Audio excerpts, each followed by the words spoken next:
Thank you, Mr. Chairman. Appreciate all of you being here today, witnesses taking your time to be in front of us. Before I start, I want to say thank you to Attorney General Ashcroft for being here today and your service to our country, both as Attorney General and as a United States Senator.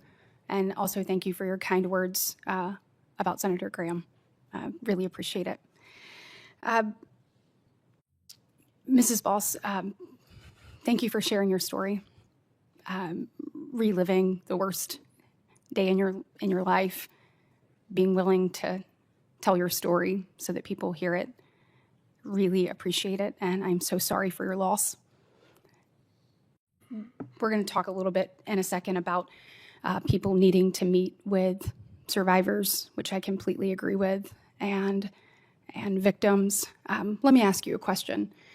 Do you think that when someone is killed at the hands of an illegal alien, that their representation in Congress, senator, congressman, should meet with that family? Absolutely, of course. It's my understanding that there are many angel families that cannot get meetings with their senators. Have you heard that? Absolutely. It happens all the time. As a matter of fact, the lovely and kind words from Senator Durbin, I am his constituent. It's the first time I've ever spoken with him. I haven't spoken with him. He spoke to me. Well, I hope, and I'm sure that, I heard actually the ranking member yesterday talk about the need for the Attorney General to meet with victims, which I support. Mm-hmm. And I certainly am hopeful that he will, and others, will meet with you. Yes. So Sheridan Gorman and other names need to be said. And I think the accountability that we have in this room for other people, we should be able to have it for this body as well. So I certainly hope that you get your face-to-face meeting that you deserve. I would hope so. We've had several laws introduced, legislation introduced in this last session that have been completely ignored.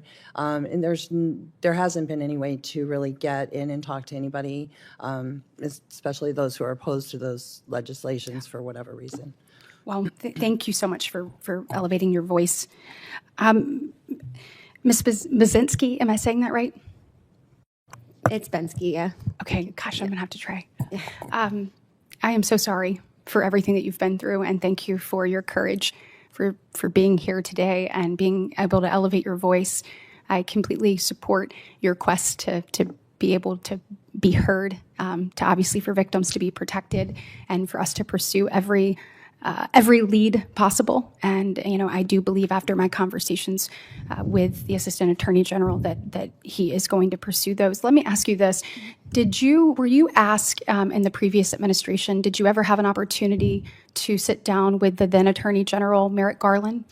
We did not, but there were active investigations going on because of Ghislaine Maxwell's hearing. So, but did you ever have a face-to-face with him?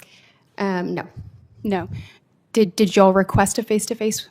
This was before a time that I was comfortable coming forward. It was just this last September that a group of us felt like we had met each other. And a huge part of this has been finding the collective voice of a sisterhood and understanding that we weren't isolated in these experiences. Absolutely. And let me ask you this. Did you, was there ever, because I know that my colleague, Senator Blackburn, really wanted to make sure that you all had an opportunity to tell your story. Mm-hmm. Are you aware of any Senate hearings that were held under the previous administration that tried to I don't personally bring have light that to this information because, again, I just came forward really in September. Well, thank you for coming forward. Thank you. Thank you so much.